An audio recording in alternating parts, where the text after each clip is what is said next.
खुलुमबाय गोजोन फुंबिलिनि गासैबो बडलेण्ड बुब्लिनि अनसायगिरिफोरखौ बरायग्रोबाय। दिनै 22 जुलाइ समबारनि फानजामुथिखौ फरायथिनो लादों आं उदांस्रि मोसाहारिया।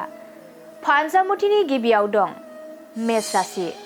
गोसोनि साननाय हनायफोरा जाफुंसार जागोन, गोजोन खुसिनि सान जागोन। बृष राशि।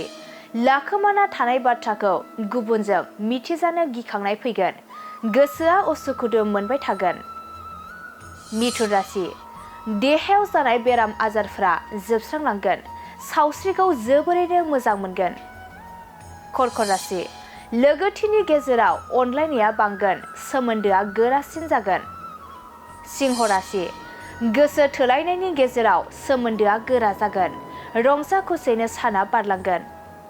कन्या राशि। गोजान लामा दावबायनो खाबु मोनगोन, गोसोआ रंजाखांगोन, साना गाहामैनो बारलांगोन। तुला राशि। माखौबा लानानै गोसोआव गिखांनाय फैगोन, दाबसे जायगायाव दिदोमै थाथेरनो सुखुनाय नङा। वृश्चिक राशि। गोनांथार खामानि मावनो थाखाय गोबां गोहो बोलोनि गोनांथि जागोन, खामानिफोरा जाफुंगोन। धनु राशि।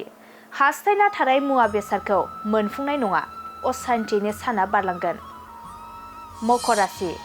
जायखिजाया खामानिफोरावनो देरहासार जागोन, नखराव गोजोन फैगोन। कुम्भ राशि। बरादा जोबोरैनो गाज्रि जागोन, गावनि थांखिखौ जाफुंसार होनायाव फैमाल जागोन। मीन राशि। आखायाव रांखावरि बांगोन, बेफार फालांगि बायदियाव मुलाम्फा जागोन। दिनै सानसेनि राशि फरायथिनायाबो एसेनोसै। आसा खालामो नोंथांनि दिनैनि साना मोजाङै मोजां थांगोन, बेखौ बडलेण्ड बुब्लि नखरनिफ्राय मिजिंथिबाय। गोजोन्थों। मोनसे फोसावथाय। नोंथांमोननि ओनसोलाव सोरबाफोर ड्राग्स एबा फेग्रा मुवाजों नाख्रेबजानानै थानाय सुबुं दं नामा? जुदि नोंथांमोननि ओनसोलाव सोरबाफोर ड्राग्स एबा फेग्रा मुवाजों नाख्रेबजानानै थानाय सुबुं दं, अब्ला नोंथांमोननि थाखाय मोनसे मोजां खौरां। ड्राग्स एबा फेग्रा मुवाजों नाख्रेबजानानै थानाय सुबुंफोरखौ फाहामथाय होनो थाखाय नोंथांमोननि गेजेराव लानानै फैदों मोनसे रिभाइभ रिहाबिलिटेसन सेन्टार।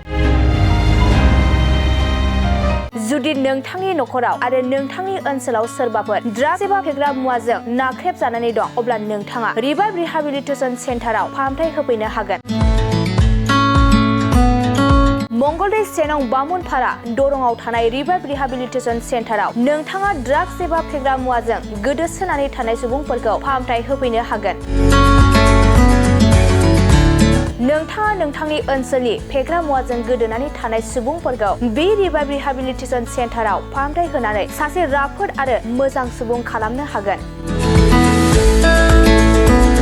गोबां बाथ्रा मिथिबावनो थाखाय नोंथाङा 9859262926 60030927006 नैबे होनाय जानबुं नम्बराव खौरां लानो हागोन।